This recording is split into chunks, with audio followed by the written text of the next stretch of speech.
Ladies and gentlemen, welcome back to the workshop and welcome to making a new head for my Uncle George's mallet. Previously we've made a temporary mallet from an ash log so that I can hit the chisels to make the new mallet head. I also finalised the sizes of the raw piece of wood and marked on where we need to chisel through. The next thing is I need to introduce you to the brand new hole saw set that we've got. Looking forward to getting to use that. You'll notice that this hole saw here has been used. That's because this morning Matt and I went to my neighbour's to borrow his pillar drill so that we could put these initial holes through the mallet head, and there should be some footage of us doing that here.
Okay, we've punched out the drill hole, but I'm struggling with my inherited chisels that I sharpened to 30 degrees to quite cut into this hard oak that easily. So I think, although I didn't want to use the temporary mallet on my brand new Christmas chisels, I am going to get them out and give it a go.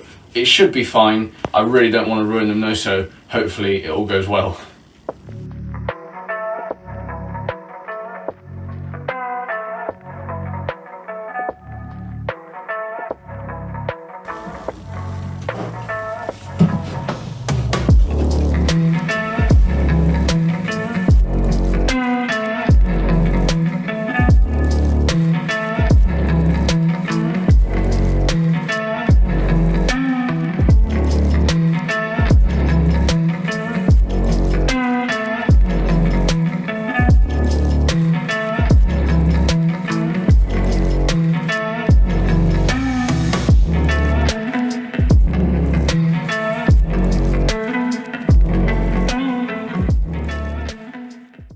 Okay, that's gone very well. Hopefully there you can see the slight angle we've put on.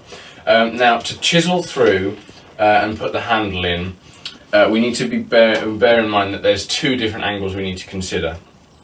So the handle on these faces, orientations, whatever, it's equal. That's parallel down there, and the handle is the same thickness throughout in that way. This way, there is a very slight taper in like this, so it's wider up the top here than it is down here, and that obviously is to allow for a tight wedge fit into the mallet head.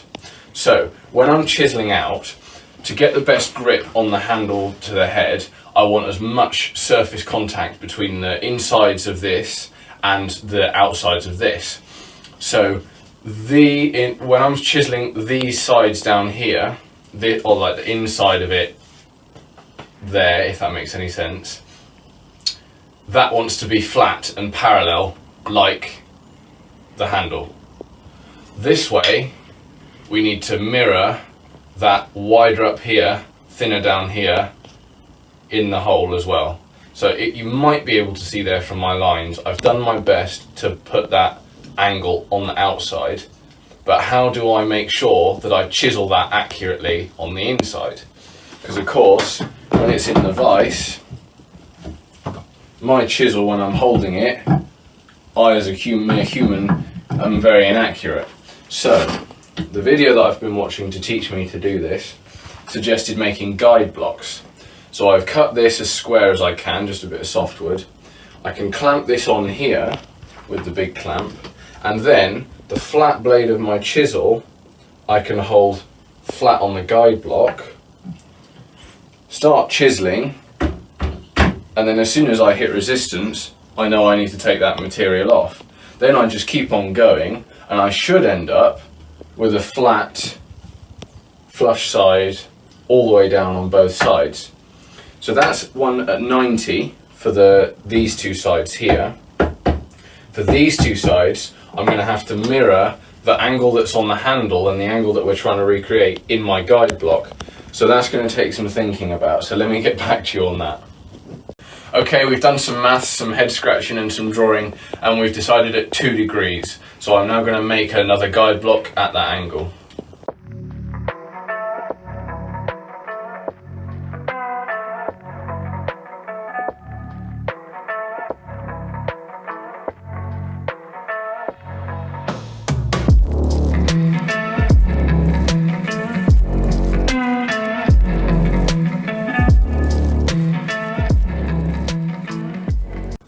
Well, it fits. It's not perfect straight, but for my first go, I think I've done a pretty good damn job of it. There's also a slither of light on these two sides here, but on the other two, there's none. That's where it's properly wedged. So yeah, I'm pretty pleased with that. I'm definitely very pleased with my new chisels. They went through even this tough oak like nothing. They're so sharp. I hope I managed to keep them that way, and also I didn't damage them at all with the temporary mallet, so that's a bonus. The only thing I'm wondering now, I need to do some sandpapering, and I want to put a little finish on these raw edges here and on the ends of the handle where it's more at risk of splitting. But before I do that, I'm wondering whether I should put a metal wedge in the top here. Now traditionally, as far as I'm aware, a wooden mallet like this wouldn't have had a wedge, or if it did, it would have been a wedge made of wood, not metal. But I don't know, and it's on there pretty tight. I can't really push it off by hand, but then considering how hard I'm going to be potentially whacking this thing onto my chisels or any other bits of wood that, I mean, if I'm doing joinery, you know, this is going to be use this all the time to be tapping wood on wood to get tight fits. So I don't know, I think we might give it a bit of a test run put the new chisels to use on some of the other wood we've got lying about and see if it flies off and kills one of us. And then if it does that, then I'll put the wedge in. But other than that, we'll move on to final processes after that, get it looking nice.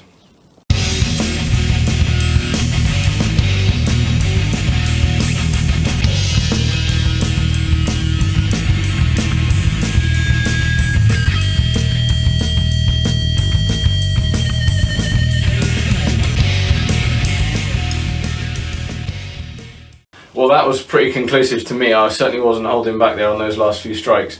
It might have moved a little bit. I think it will be fine for now. Like I said, we'll soon know if it does come off, and then I'm happy to put the wedge in it, because like I said, it's not a perfect specimen, but you never know, one day we might make one from scratch.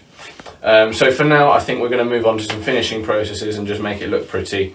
I would like in the comments if anyone's got any suggestions of what I should put, whether it should be oil, some sort of wax or whatever, varnish on the ends here, that will do the best job just of sealing the ends, because it's the end grain here where it's going to be most at risk of splitting. Same on the handle, here and here and here and here. So if anyone's got any suggestions of that, stick it down below. Other than that, I think that's done.